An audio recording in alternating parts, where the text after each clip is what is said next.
Greetings, people of the world. Matthew back with you here at Novaura Autism, and we did it 365 days ago, and so we're doing it again. Welcome to my second annual birthday Q&A. I want to take this time before we get started to thank everyone who submitted questions on both Facebook and YouTube. I really do appreciate your support, as always. And just to give you a reminder that for those of you who are not aware, as I mentioned, this is the second annual Q&A, which means we did a Q&A last year on my birthday. So if there are any questions that you wanted to ask that you did not see on this Q&A, then I would encourage you to look back at the previous Q&A to see if the question that you were looking for got answered. But as far as things are standing right now, it's time to focus on this year's Q&A. And to help entertain you over the course of this Q&A, I want to reintroduce you to someone. And this person also took the opportunity to amuse you during the Q&A last year, just to make things a little more entertaining. So let me reintroduce you to him. And so, for those of you not familiar, this is my character, my first avatar that I created for Final Fantasy XIV, Mathia. And so, last year, I had him doing all the celebrating for me while I did the questions. He threw up some fireworks and also popped some champagne. And so, he's going to do the same thing, but this year they've actually introduced some new fireworks as well. So, you'll get to enjoy a greater variety of fireworks in addition to me popping champagne and getting to show off the fireworks that we got to show off last year while I did this Q&A. So more variety as we get to answer more of your questions. So with that, let's get started with the questions. The first set of questions to be asked were courtesy of Crystal Durham, who wants to know, first of all, how old were you when you were diagnosed? Well, I was diagnosed just a few weeks after turning 12 years old. Specifically, I was diagnosed on October 15th, 1993. So it was just 3 weeks after my birthday when I was turning 12 in 1993. So just wanted to put that out there, since obviously she wanted to know about that. She also wanted to know, how did your family notice that you were different? Well, the most observances were made, of course, by my mother, who was the one who was the most prominent in trying to figure out what I was all about in the first place. She spent a lot of years trying to figure out my various nuances. She knew that I was good with numbers. She knew that I could pronounce large words, even before I was in preschool. She understood a lot of my fascinations with maps and also with doing imitations of various things that I had heard or seen in television or in movies or on radio or in music. So those were just a few of the well-known things that she was familiar with about me that led her to want to figure out why I was the way I was. She knew that I was very smart. She could tell that I had such knowledge, and that she really wanted to know, how did I have it? How was I able to pronounce things before a lot of people even could? How I was able to do math with not a lot of difficulty, and other things like that. So she knew that I was very smart. It was just a matter of wanting to know how I was able to do these things. The next question comes from Adam Cronin, who wanted to know, if you didn't have your YouTube channel, or if you weren't autistic, what would you be doing? And to be honest, I really don't know what I would be doing. I don't think, quite honestly, that... and this is for me personally, I don't think, regardless of whether or not I have autism, or Asperger's syndrome, or any other form of autism, I honestly do not believe that my life would be any more different than what it is that I'm doing now. Just working a regular job, doing my volunteer work, being on YouTube and being a YouTube gamer. I really would not think that my life would be much different, but to be honest, I really have never really taken an opportunity to view my life as what it would be like outside of having autism. So, quite personally, from where I stand, I don't think nothing would be different. The next set of questions actually comes from 3 people actually asked this question. Sylvia Kotruba, Peter Donnelly, and Heather Sullivan all wanted to know, do you get meltdowns? Yes, this is a very, it's known as a well-known trait amongst people who have autism, and for what it's worth, I would say that I do have meltdowns, primarily from being frustrated with things that are not what they're supposed to be. Like, if there have been a lot of situations where I try and speak with people about things that I would like to do to help them, or various things that I can or they can do to help me. And when you have a situation, and this happens to me a lot, where there is a lack of communication, when you establish something, in my situation, and you want to see that it can go further, and the other person either does not follow up with you, or no longer has an interest in working with you, that's really where my greatest frustrations are, and where I am likeliest to get meltdowns, because in my situation, as it would be for any person who has autism who wants to become more socially capable, to have that taken away from you is really the greatest frustration that there is for me. The next set of questions comes from Alex Brass, and the first thing he wants to know is, when did you first realize that you were different?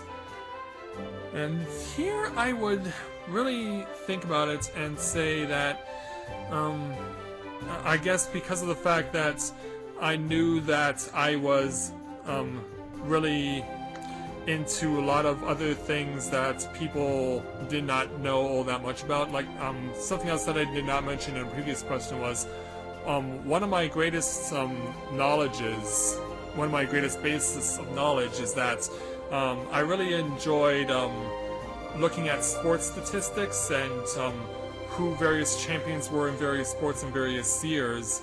And when I would say these to people, especially in grade school, then suddenly everybody wanted to know, even if they weren't in my school. Students in my school would have friends who were students in other schools, and they would just all of a sudden come out of the blue and say, "Hey, who won this in what year?" And so that was pretty much the first realization that I was different, because when you have a desire and an interest and a knowledge like that, you become, especially among young people at my age, a very hot commodity. The next question he wants to know is, what was your diagnosis like, and how long did it take to get one? My mother would be the best person to answer this, because she had to go through a very wide variety of doctors who dealt in both physical and psychological health, and it took her 10 years to find the doctor who ultimately diagnosed my autism. So, and given that this was back in the 80s and the early 90s, when autism was still an enigma, it was not something that was easily understood or easily diagnosed. So the fact that it took her 10 years, I don't blame her for having so many times where she needed to go looking for answers and she couldn't get them. But I'm proud of her that she was willing to just stick with it for as long as she did, because 10 years is a long time. And finally getting the answers that she was looking for, I know it certainly took a lot off of her mind, and it certainly took a lot off my mind once I found out what I had. And the next question he wants an answer for is, how does Asperger's make challenges in your daily life? And what what advantages does it bring? Well, I mentioned before, as far as being able to do some deductive reasoning, another thing that I have that I think can be both a challenge in daily life, but also an advantage, is that I'm able to bring a unique perspective on things. That I'm able to present when someone's having an argument or someone's having a problem that they can't figure out. A lot of people who don't have autism, who are neurotypical as they say, would present a very direct and simple answer, but sometimes it's not always the best one. And so when I take an opportunity to explain something that I would do, it more often than not does help to clear things up a lot more easier and help someone to think, now why didn't I think of that? So in that regard, it definitely helps the person to get a unique perspective where they would not have normally gotten one. And the last question he has for me is, what are the biggest misconceptions that you have encountered? Well, given that my age that I was diagnosed and when I was diagnosed, it perhaps should not come as all that much of a surprise that being bullied because we didn't know what I was all about, because of course someone with autism or Asperger's syndrome will behave more unusually than neurotypical people would, and so being an easy target for bullies was not that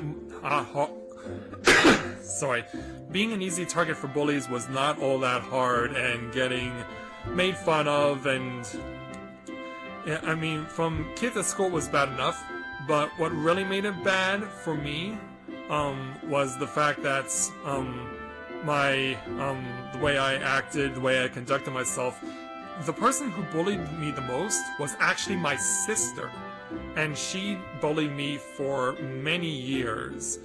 So it was really sad, because my mom thinks she knows why my sister bullied me, but I don't buy it for a second, given how old I was and how old she was, and given the fact that at the time there were a lot of negative female influences, at least from what I've gleaned, during the mid-90s and late 90s when my sister started bullying me.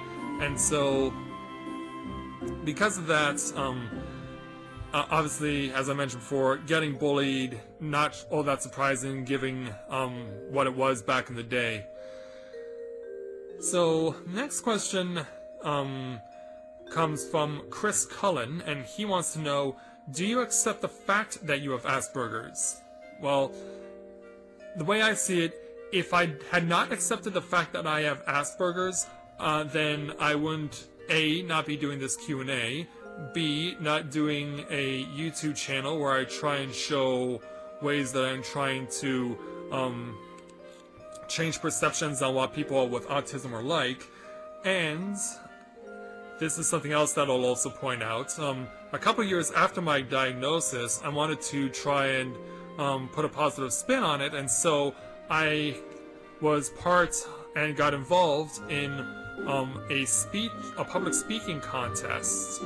This was something that was done through my school board when I was in grade school, and so it was something that was done for grades 4 through 8, and in my last year in grade 8, I wanted to talk about my Asperger's syndrome, and I did, and I finished in second place within the school board. So the fact that I have accepted Asperger's and have been wanting to make it into something positive for a long time does testify to the fact that I have accepted who I am. Next question comes from Jerry Rowland, who would like to know, if there was a cure for autism, would you want it? And quite honestly, the answer is no. I don't. Obviously, there are times when I think like maybe it would be a good idea, but more often than not, it would be no, because then if I was cured, I fear that I would not have the intelligence and problem-solving capabilities that I have. And so, in that respect, I would not want to change. I would not want to have a cure. And even if I was cured, it would not solve my greatest problem, which would be making friends. Because that's something that I cannot control. Because people who I've known in school and that I went to school with, they've grown up now, they moved on. And obviously, I don't get to keep in contact with them as much as I would like, given that we all live so far apart now and our lives are so different. And on top of that, of course, they have busy schedules, and so it's very difficult for me to try and get back into their lives and want to be friends with them again, especially since I know that they have families now to take care of. And so because of that, finding friends, being cured would not change the difficulty I would have in making friends. And I don't mean making friends on social media, I mean making actual, in real life, face-to-face, flesh-to-flesh friends. So as far as a cure is concerned, no, I would not want to have one, if one existed. Next question comes from Jody Bauman, and she would like to know, what is my opinion on whether people with autism should be cured? Well, I think it goes back to the previous question, because this could essentially be considered a follow-up, in that if people with autism should be cured, it will not really change the challenges that they would have as far as developing socially, because if people have known you as someone with something for a long time, even if you were cured of autism, that challenge would not change. People would still have the same perceptions on you, and they would still view you the same way. And it goes back to my challenge of saying, yeah, even if I didn't have autism, it would still be very difficult for me to make friends with other people. And so even if there was a cure for autism, it would not change my challenges in life, nor would it change anyone else's, because we would still have the stigma placed upon us, and we would still be having the difficulty of trying to break free from the social stigmas that have been placed upon us. So the next question, or next set of questions, comes from Emma Tomlinson, who wants to know, how can autism feel good or bad on different days? And it will go back to what I said previously about being able to feel good in the sense that I can use my my source of knowledge and my problem-solving skills to be able to help out people who are having different challenges and pointing out issues that others may not have recognized. And on that note, on that matter, when I point out something that is a clear problem, it is not uncommon, even if it is under logical circumstances, for people to just reject it immediately. For example, in the game that you're watching me currently play right now, Final Fantasy XIV, the developers take a lot of feedback very seriously from their players. And in some instances, there is situations where things that were originally made available in the game are now obsolete and are no longer useful. And so I would suggest that because these things are so obsolete and no one uses them anymore, can we replace them with something else? And even though it may get some consideration from the developers, because these suggestions are placed out on online forums, other players will look at it and say, no, leave the stuff there! So even if something is rooted in logic, and I suggest that, it is not uncommon to get a lot of people saying, no, don't change anything. So, next question she wants to know is, how do you stim? the two biggest stims I'd say I probably have are just the way that I have my, are the way that I use my body, because I do touch my body a lot, whether I'm just grabbing something on my body, whether it's skin, body hair, scratching behind my ears, scratching my hair, things like that. Plus, as my family will know very well, I just cannot stay still. My body has to always be in constant motion. In fact, while I'm recording this, my feet, which are the things that I move the most when I'm sitting down or lying down, I'm always moving them. I always have to have my feet in motion, whether I'm lifting them up or I'm pivoting them in any sort of way.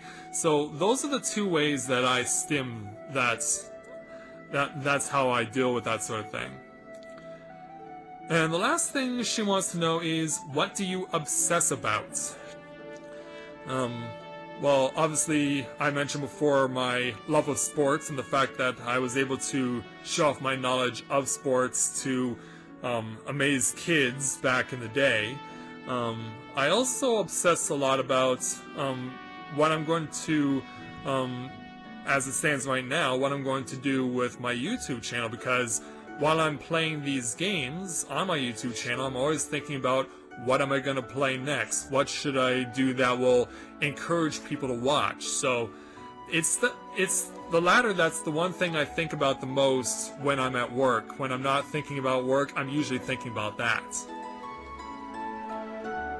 So the next question that is available for me to answer is from Selena Dunn, and she would like to know, what are the positives and negatives of living with someone who has Asperger's?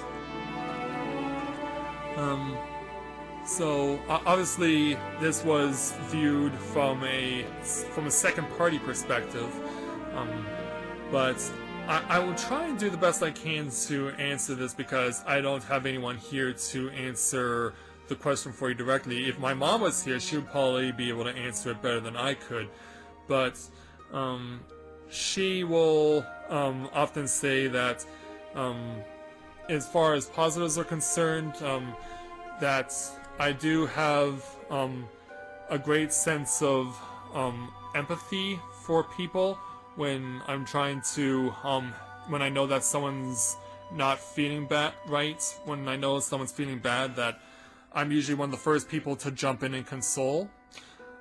She also mentions, would mention a lot my various ranges of intelligence. That's something that's already been talked about. And also the fact that, and this has been something more recent, that before, when I was growing up, a lot of our conversations were usually arguments. And perhaps this shouldn't be much of a surprise, regardless of whether or not a parent has a child with autism or doesn't. And so, yeah, there was a lot of arguing in our family, a lot of infighting, and so that's how it used to be. But these days, my mother and I have been able to have very intelligent conversations about life in the family. And next month here in Canada, we're going to have a federal election. It's going to be perhaps the most important federal election we're ever going to have. And she appreciates the fact that I'm able to speak very intelligently and very clearly on issues, and in such a way that other people will look at it and say, like, no, this is not how it should be, this is how it should be. And they don't even recognize or don't understand the history of our country, because they think the current man in power is one of the worst prime ministers we've ever had, when they don't even know, or are too young, or have completely forgotten about someone who is even worse, who created a lot of political division, and whose efforts to create various aspects for Canada to change it almost force and the result of the division of Canada, because in 1995 the people in Quebec wanted to turn Quebec into an independent country, so they had a public referendum, and it was defeated by a very narrow margin of less than 1%. And so because of that, I'm able to talk about things like that with my mother, and she's very impressed with the way I'm able to speak on that sort of thing. So those are the positives as far as I'm concerned. As far as negatives are concerned, I've had quite a few situations where I will say something to someone, but it's something that is meant to be in jest, but my mother or anyone else in my family will think, you just insulted that person and you don't even realize you did it. Because if someone in my situation thinks I'm just spoken to another person because I'm trying to do small talk or I'm trying to liven up a conversation or whatever. And so that can be pretty upsetting for someone in my family to hear that I have said something that was offensive to them that was not meant to be that way. So the next question comes from Adam Ford, and he wants to know, as someone who has Asperger's syndrome or autism, what are people who are neurotypical like to you in terms of perspective? Well, because of the fact that people like myself have been wanting to give people who are neurotypical a greater understanding in terms of what we're about, I can talk about and vouch for a situation where I was speaking at a seminar a few years ago with people my age or close to my age who also had various forms of autism. And the person after the seminar, because there was a Q&A session as a part of it, didn't get her question asked, and she said that she was a person who dealt in a very well-known form of treatment for autism. And I told her that something that has always been important for me is to know that people who I work with and people who I deal with are on the same wavelength, that we can understand a situation, that we can agree on it, that we decide that there is a solution that is best. It's a way to be able to help someone gain understanding in a way that they might not have otherwise been able to do. And I told her that if you're able to connect with kids or anyone who has autism or Asperger's syndrome or any very informed autism, the best way to do it is to understand what it is that they're into, and if it is something that you can get into, it'll help them to like you a lot better. So as far as people who are neurotypical is concerned, like, if they can understand what we're doing, then it'll definitely help to bridge the gap as far as communication and understanding is concerned. The next question comes from Marcy Jones, and she would like to know, what's the best and worst thing your parents did to help you? Well, I cannot honestly say that there was ever a worst thing. I guess if you could say worst thing is that, as I mentioned before, I was taken to various doctors over a course of 10 years. And one of the things that some of the doctors did was give various prescriptions or treatments. Perhaps the one that really was most confusing and certainly felt weird was having smoke shot up my nose. And I really don't know what the reason was for doing that, but I remember that very vividly, that this doctor would put a little pipe or something, a little very narrow tube, and would stick it down my mouth in such a way that the smoke would go up and through my nose and touch my brain. I don't know what the purpose of that was, but he thought it was supposed to help me, but it obviously didn't. But as I mentioned before, the best thing that my mom did, because she was living on her own for most of our lives as children. My parents divorced when I was 5, and so because of that, my mom spent a lot of her time trying to do everything she could to understand who I was, because I still didn't know who I was at the time. So, and I mentioned this before, that she kept at it, she never gave up, she continued on with trying to get the answers, and when she finally got them, it made both of our lives a lot more clearer as far as understanding. The next question that comes to me is from Molly Rodriguez, who would like to know, what was it like as a teenager? Well, as a teenager, the bullying stopped, for one thing. Another thing that I did quite a lot in my first couple of years was getting involved with sports teams, even though I couldn't get onto a sports team because I was not athletically gifted. One of the ways I offer my services, because of my knowledge of sports, was to be the team's scout. I would give for example, the basketball teams, whenever opposing high school would come, I was reading the stats on the various other teams in the newspapers, because they would always have the scores from the various high school games, and they would say which players scored what.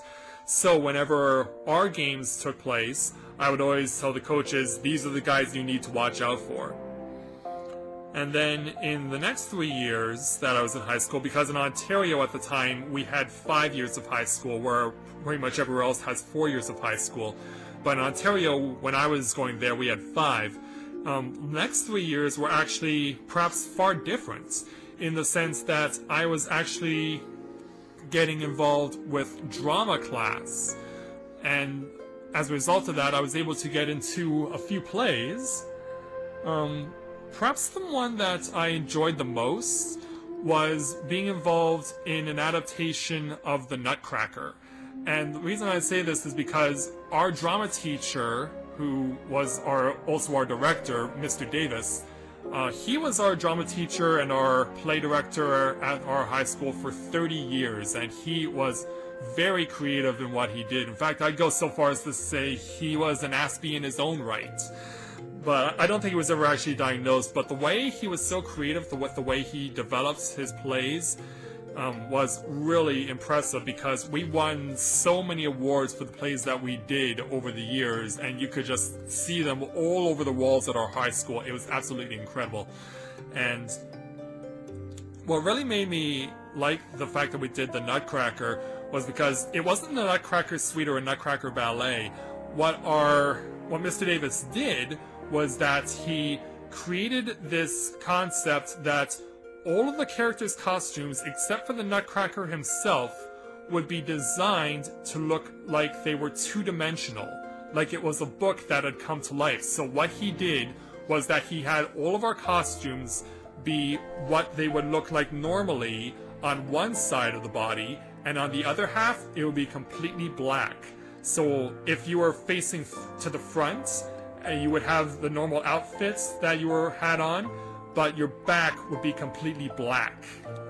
And that was pretty creative that he would do that, because of course on a drama stage and a theater stage, of course, it's black, so it helped to enhance the effects, as it were, that everyone was in a 2D real-life storybook. And then in the situation where it's the battle between the Nutcracker's army and the Mouse King's army, what would happen is that there would be the Nutcracker's army, which I was a part of, on one side, and the Mouse King's army is on the other side, and so that's how it would work. But to make it even more look 2D, they actually gave us masks that blocked out one side of our face, depending on which direction we were looking.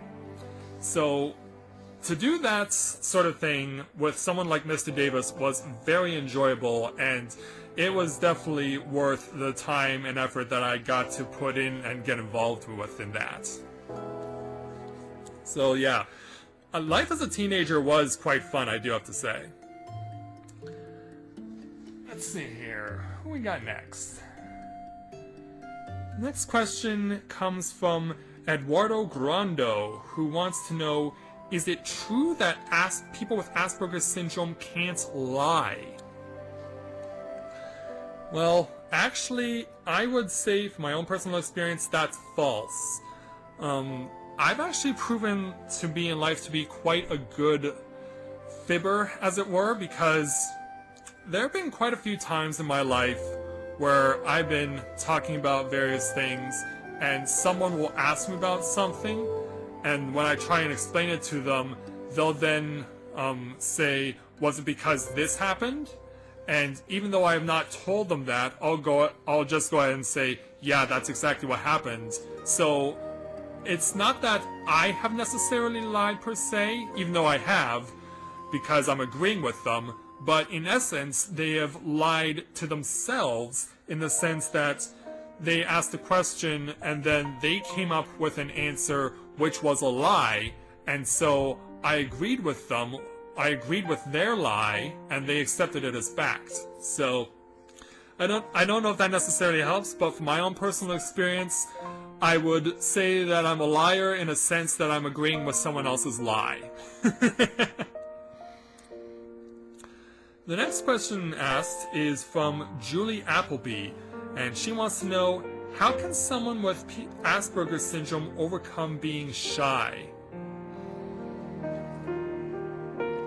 Well, in my situation, for me being shy, it goes back to my situation where I've been wanting to connect with people and get in touch with people that I haven't seen in a long time, and I don't want to do it through social media. I want to do it with get-togethers, face-to-face encounters, that sort of thing. But if they're busy with their schedules and they don't have time for me, like, that's not something I can necessarily help. That's something that only they can do for themselves. And if their schedule is freed up where I am able to spend some time with them, then that works for me because it allows me to reconnect with someone that I have not seen in a long time. But as far as myself being shy, I personally have never viewed myself as far as right now is concerned, as being shy, but yeah, I would say that I actually was shy when I was younger because I was always encouraged when I was younger to get involved with various things, and I felt too timid because I was like, oh, I don't want to do this sort of thing. And so for me, as I mentioned, doing the various things I did when I was in high school, it was essentially, and of course after knowing that I was diagnosed with Asperger's syndrome, it was after my awareness that I had it, that that my shyness started to go away, and I just became more naturally wanting to get involved with various things. So I would say that the greatest way to overcome being shy is self-awareness, and the fact that once you're able to recognize that you have it, you then want to do everything you can to show, like, yeah, I may have Asperger's syndrome, but I still want to prove that I'm able to want to break out of my shell and that I want to develop and grow socially. So the next question is from Adrian Griffin, and he wants to know, have you used being autistic as an excuse for why you couldn't do something? And the answer is no, because I've always wanted to try and prove myself to people since becoming an adult, because I always want to do everything I can to say, like, you've given me this responsibility, let me show you that I can actually do it. And I've only actually disclosed the fact that I have Asperger's syndrome if it's actually necessary. Like, if I feel like it's a situation where it's not necessary to disclose it, then I won't disclose it. But I will only use it if I feel like I'm worried about something, or if people have the wrong image about me, then I will go ahead and disclose it. But as far as using it as an excuse, never. I would never use being autistic as an excuse for anything at all.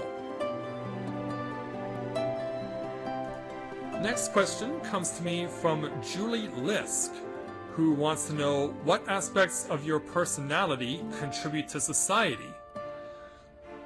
Well, I would go back to mentioning the things about me being able to take a look at problem solving and being able to present things in a way that may not have been considered previously, or if two people are discussing something, like I mentioned before that I do volunteer work, they're discussing how should we do something, and I'll let them know, here's another way we can do it, or here is something that can be added on to the way that you are considering how you're doing something. So being autistic and the attributes of my personality contributing to society are beneficial in the sense that I can help to give a clearer understanding and a clear picture of how to accomplish something as a group. And so it's definitely helped us with the volunteer work that I've done, and I could not be happier for what we've all accomplished. The next set of questions comes to me from John Greeley, and he wants to know, first of all, which aspects of your life are not affected by your autism? And for me, I would actually say that perhaps the biggest aspect of my life that is not affected by my autism is driving. Like, I can drive pretty much at a safe level. I've been in a couple of accidents, but the last one I was involved in was 9 years ago, and I lost control of my car trying to avoid an accident that had already happened. I did not become a part of that accident. I ended up taking myself out and totaling my car. But as far as driving is concerned, I'm pretty good at knowing what's around me in traffic, when's a good idea to overtake someone, when's a good idea to get into the turn lane, that sort of thing. So I would say that that's the one thing in my life that is the most unaffected by me having Asperger's syndrome. Next thing he would like to know is, why do you think that autism organizations discourage the direct involvement of autistics at a high level? Now, this is something that, if you're not involved in Facebook forums that deal with autism or Asperger's syndrome, this is probably the thing that is debated the most. And because this is my birthday Q&A, for the sake of trying to keep this as positive as possible, I'm going to choose to not answer this question, if for no other reason than ever since I started joining Facebook forums that center on autism and Asperger's syndrome a couple of years ago, this is the main issue that they have, and the people involved with the arguments, I feel, are that they, even if they do have autism, they are very negative about this sort of thing, and I've always been indifferent on this, and quite frankly, I've let my intentions be known to these forums that it's a ridiculous conversation, it shouldn't be happening.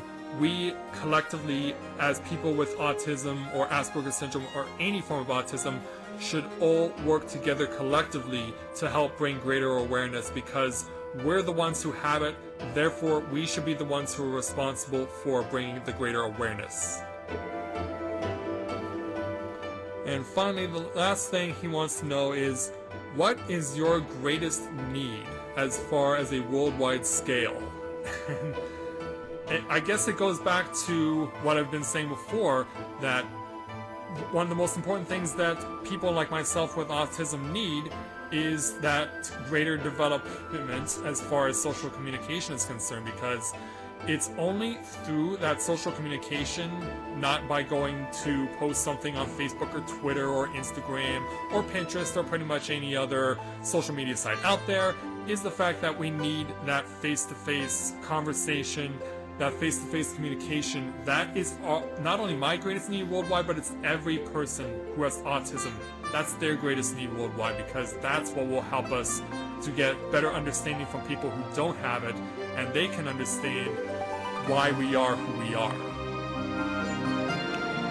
The next question comes to me from Shelby Cox, and she would like to know, how are you affected by autism in your day-to-day life? And what I feel I am affected with as far as my day-to-day life is concerned is that, given my line of work, the line of work that I am involved with for my paid job involves a lot of heavy lifting. And so, as far as physical aspects are concerned, because it is more physical than mental, of course, the physical wear and tear on my body, on my back, on my knees, on my arms, because when I wake up the next morning, my arms and knees are burning. So, as far as day-to-day life is concerned, obviously, it's the greatest struggle there. My autism personally does not affect me in a negative way in my day-to-day life.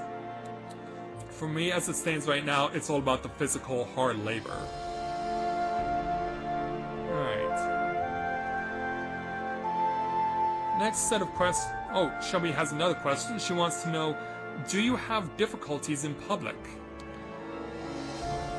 And I would say that I do, in the sense that when I'm speaking with someone about something and they don't understand, because there are people who do understand my line of thinking or my line of reasoning, but there can be people who don't, and my mom can also attribute to this, because I can explain to her, like, this is what I do, but when she explains it back to me, she thinks it's something else altogether.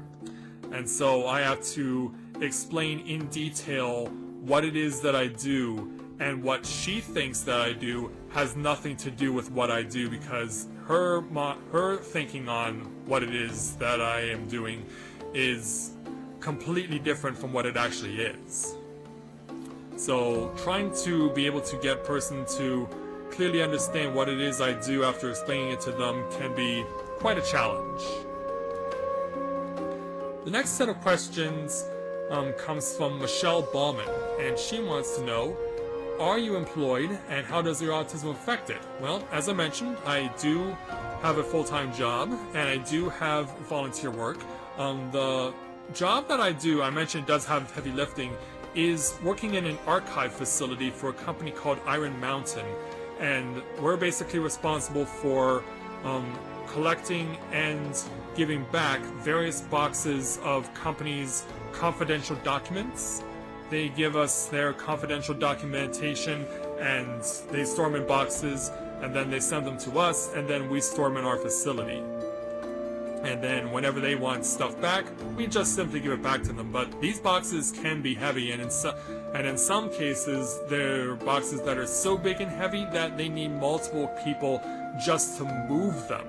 So, as I said, very heavy, a lot of heavy lifting, but in my situation, I take it that given that it took me 5 years to get this job, after having to quit my previous job because of health conditions, because I was working in a factory, I take nothing for granted. Like, if I can find a full-time job and I'm able to be good at it and get paid well, like, I will not complain about it. Leaving my previous job and taking me so long to get a new full-time job, it was definitely a lesson well learned. And so, next thing she wants to know is, and I've already answered this one, so the next question she wanted to know is, how do you feel people with autism are perceived in the media? And quite honestly, I think that we're all viewed in the same way, that where, even though there are various forms of autism, they only show people who are on the one end of the spectrum that does not involve verbal communication, that involves a lot of stimming, that involves a lot of no paying attention to anyone but themselves. So that's how I see that we're perceived. Do I think this is a bad thing? No. I feel that because these are the people who have autism, who are perhaps I would not say that it's a stereotype, but I would say that as far as trying to reach out and help people who are on that end of the spectrum, it would make most sense to have the focus on them, because they are the ones who lack the skills that people on our side of the spectrum have, who have Asperger's syndrome, who can communicate clearly and have regular conversations with people. The next question comes to me from Lois Lynn, who wants to know, does anyone else in your family have autism? And as far as I know, no one else has, but my mother has long believed that her father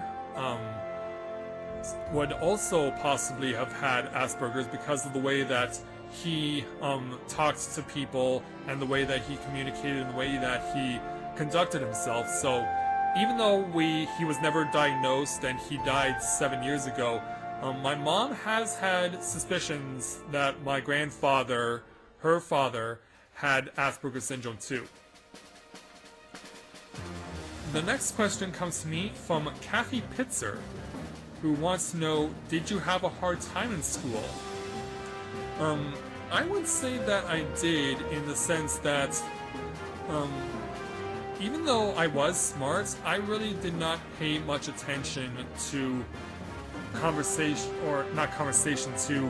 things going on in class, because people like us with autism were pretty much doing our own thing, and pretty much doing my own thing was writing about various things that only I was interested in. So I would say that I did have a hard time in school, in the fact that I really was not good at paying attention to the classes that were being conducted. I didn't flunk at all, but obviously me doing my own thing just it obviously wasn't all that good for my grades, shall we say. The next set of questions comes to me from Kate Churcher, who first wants to know, how much confidence do you have in the diagnosis of autism?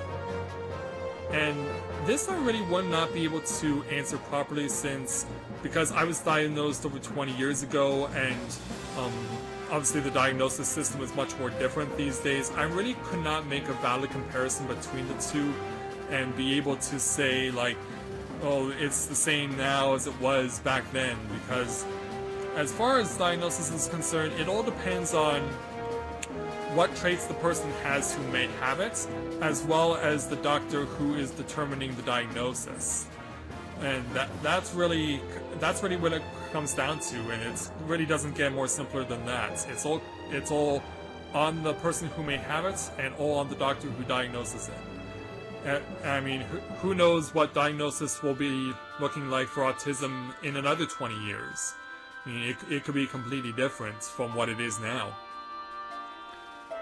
And the next question she wants to know is the age you were diagnosed at an optimal age to be diagnosed with Asperger's syndrome?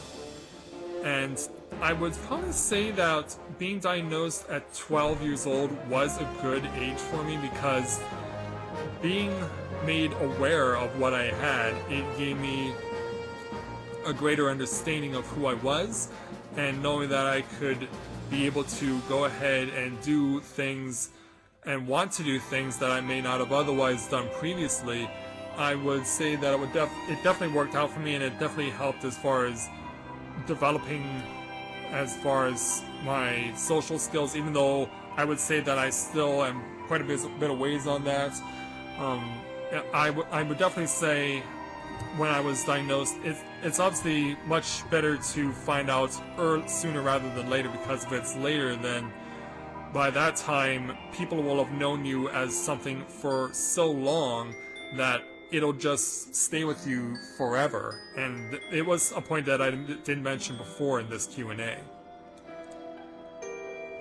And the last thing she wants to know is, are you concerned about people who have Asperger's syndrome who want to have a family? And I really cannot say that I have any concerns on my end. If a person who has Asperger's syndrome is actually able to find love and is actually able to start a family with someone, then I really personally would not know what the concerns would be. Obviously, if the person with Asperger's syndrome has like meltdowns and their kids notice it and it makes them feel really bad or scared, then that can be a concern. But beyond that, I really would not see any other issues in regards to having Asperger's syndrome or any form of autism being a detriment to having a family. The next set of questions are actually from Kaneki King, who asked me quite a lot of questions. In fact, there are quite a few that were already answered, but I'll try to make sure to answer some of the questions that have not already been answered. Let's start with, how do you feel waking up every day? Well, usually my waking up is because of the fact that I am a very light sleeper, and this is starting to become a more well-known trait among people who have autism or Asperger's syndrome, that because our minds are pretty much racing all the time, that we really do not sleep all that well. And compounding that issue with the fact that where I work and my place of business where I work is a place where we really don't have much in terms of social communication.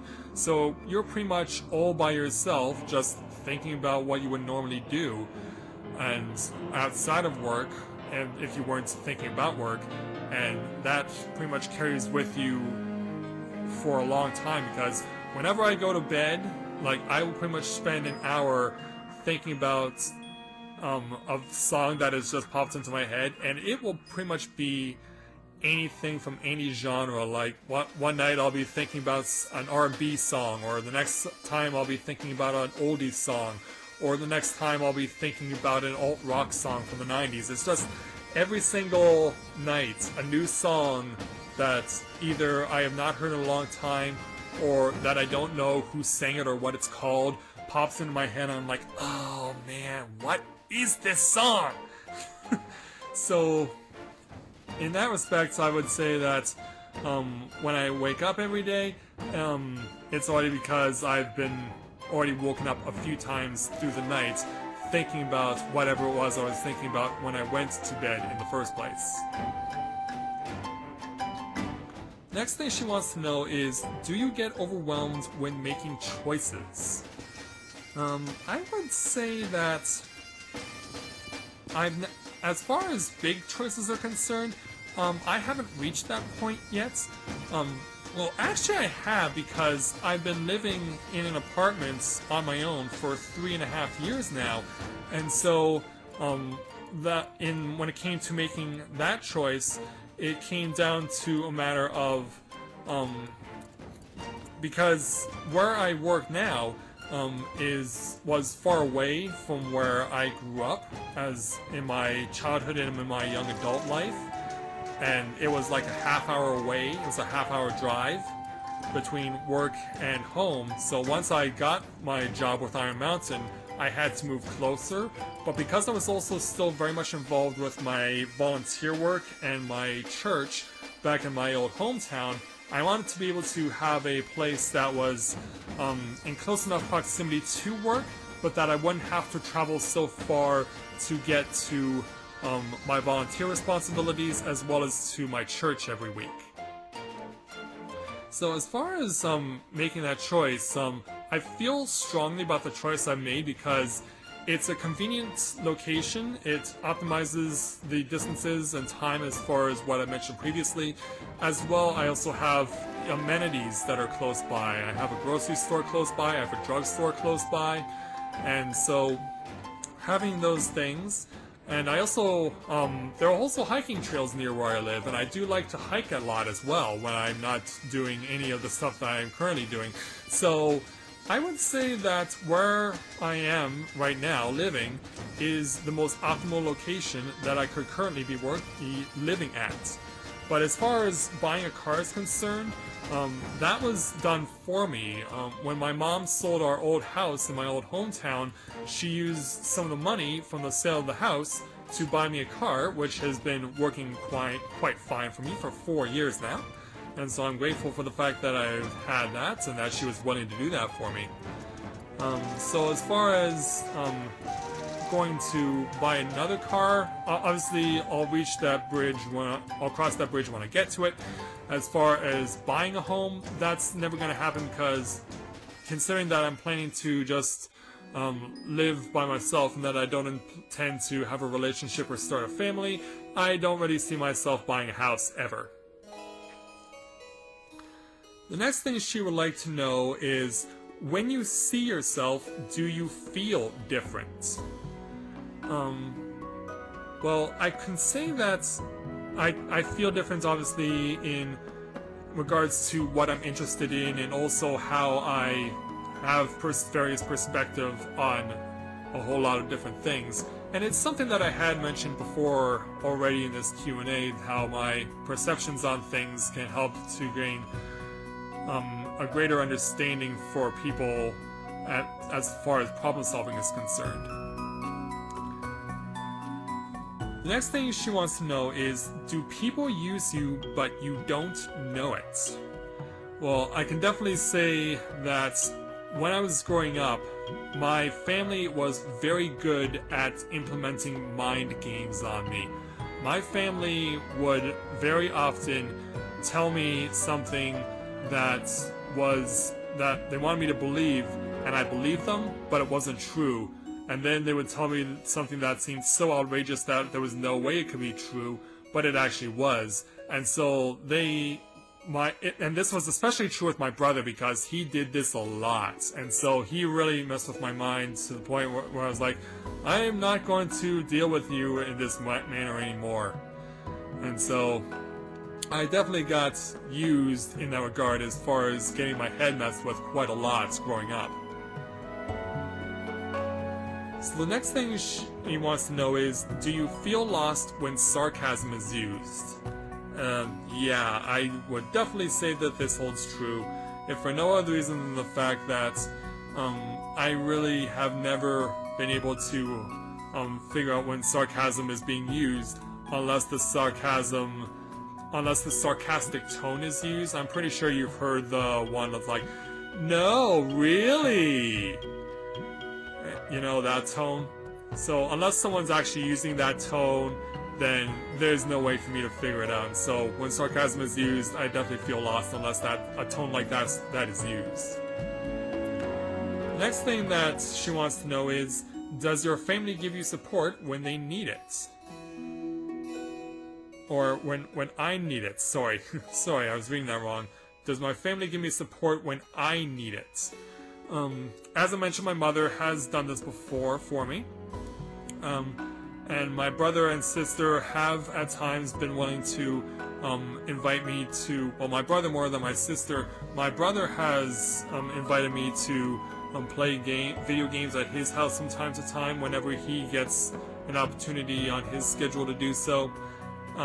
My sister was able to actually send me an invitation to her wedding ceremony, which was surprising because, as I mentioned before, she was the most prominent bully in my life, so I was not expecting to get an invitation from her to her wedding, but I went anyway because I saw it as an opportunity to be able to heal the wounds, because she did find someone, and so I'm grateful for the fact that she did, because she was very angry and spiteful growing up, especially towards me.